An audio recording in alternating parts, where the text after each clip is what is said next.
حقوق کے اعتبار سے جو حق مردوں کے ہیں اس سے ڈیفرنٹ حق عورتوں کے ہیں۔ بظاہر دکھنے میں ایسے بھی لگے گا کئی جگہ کہ یہاں پر حق تلفی ہوئی ہے، لیکن غور سے دیکھا جائے تو اسلام نے مرد عورت کو یکساں قرار دینے کے بجائے اصل میں عدل سے کام لیا ہے۔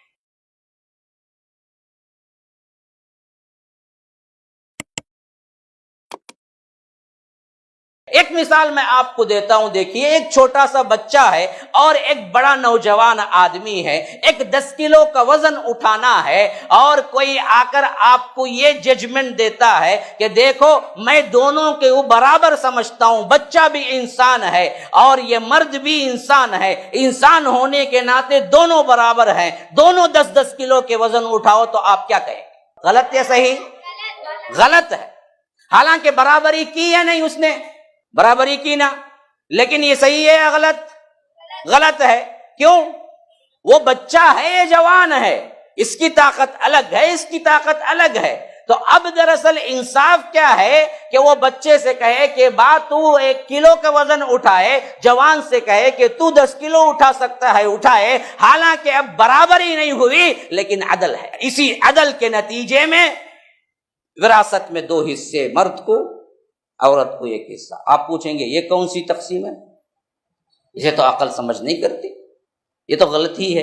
میں سمجھاتا ہوں، دیکھیے 5 روپیے مرد کو آئے وراثت میں، 2.5 روپیے عورت کو آئے، آدھا نا مرد کو 2۔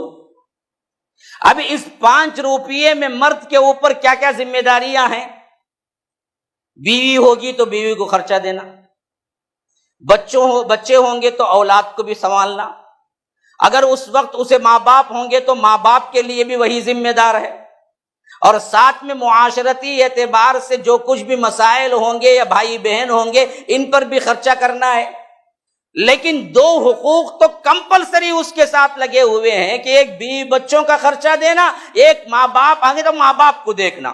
اب 5 روپیے وہ نام کو تو لیا، دوہرا لیا، 5 روپیے لیا، بظاہر دکھنے میں زیادہ لیا، ڈبل لیا، لیکن اب اسلام نے اس کے اوپر جو لوگ کیا کرتے ہیں اس پہ مت جائیے، اسلام نے اس کے اوپر جو حق دیا ہے کیا ہے؟ بیوی کو بھی پالو، بیوی کا خرچہ بھی دو، بچوں کو بھی پالو، ان کا خرچہ بھی دو، ماں باپ ہے تو ماں باپ کو بھی دو، بھائی بہن ہے تو ان کو بھی دیکھو۔ تو یہ بندہ لینے میں دکھنے میں تو 5 روپیے لیا، لیکن خرچ کر کے الٹا 5 روپیے کا قرضدار ہو گیا۔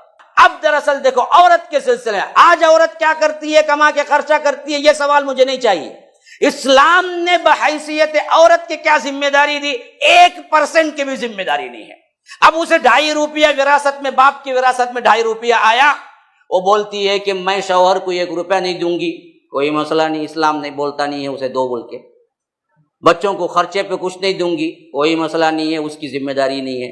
ماں باپ کو میں کچھ نہیں دوں گی، کوئی مسئلہ نہیں ہے، اس کی ذمہ داری نہیں ہے، چاہ کے دے تو دے، لیکن نہ دے تو دینے کے لیے مجبور نہیں کر سکتے۔ 2.5 کا 2.5 روپیہ ہضم اس کے جیب میں، وہ 5 روپیے لے کے بھی 5 روپیے کا قرضدار۔ اب انصاف ہے، عدل ہے یا برابری ہے؟ عدل، اور عدل ہی صحیح انصاف ہے، برابری نہیں ہے۔ اگر برابری کا معاملہ ہوتا جیسا آج مغربی کلچر میں ہے تو وہ پس کے رہ گئی، کیونکہ جو کام مرد کرتا وہ سب کچھ عورتوں کو بھی کرنے کے لیے کہہ دیا گیا، تو اب وہاں کی عورت پس رہی ہے، ادھر کماؤ بھی اور خرچ بھی کرو، اولاد کو بھی دیکھو، اور جہاں جہاں جاب کو جاؤ جنسی نوعیت کے پرابلمز آئے اس پر زور زبردستی زنا بالجبر ہو، پھر اس کے ساتھ ساتھ کمائی بھی اس کے ہاتھ میں کچھ نہیں، شوہر بھی کچھ دیتا نہیں، الٹا عزت بھی گئی، دولت بھی گئی، اور سب کچھ اجاڑ لیا حق کے نعرے پہ۔ تب یہ حق برابر ہے یا اسلام نے جو حق دیا ہے وہ برابر ہے؟ سمجھ کے بولو، خالی بولنا نہیں، ہمیں مسلم اس کے سمجھ کے بولو۔ اب جو میں سمجھایا ہوں بات سمجھے نا، بظاہر دکھنے میں ان کو 1 ملا، لیکن پورا کا پورا حصہ ہضم، وہ جو چاہے کر سکتی ہیں۔ بظاہر دکھنے میں مرد کو 2 ملا، لیکن یاد رکھو وہ خرچ کرنے کا ذمہ دار ہے، تو الٹا وہ قرضدار بنا۔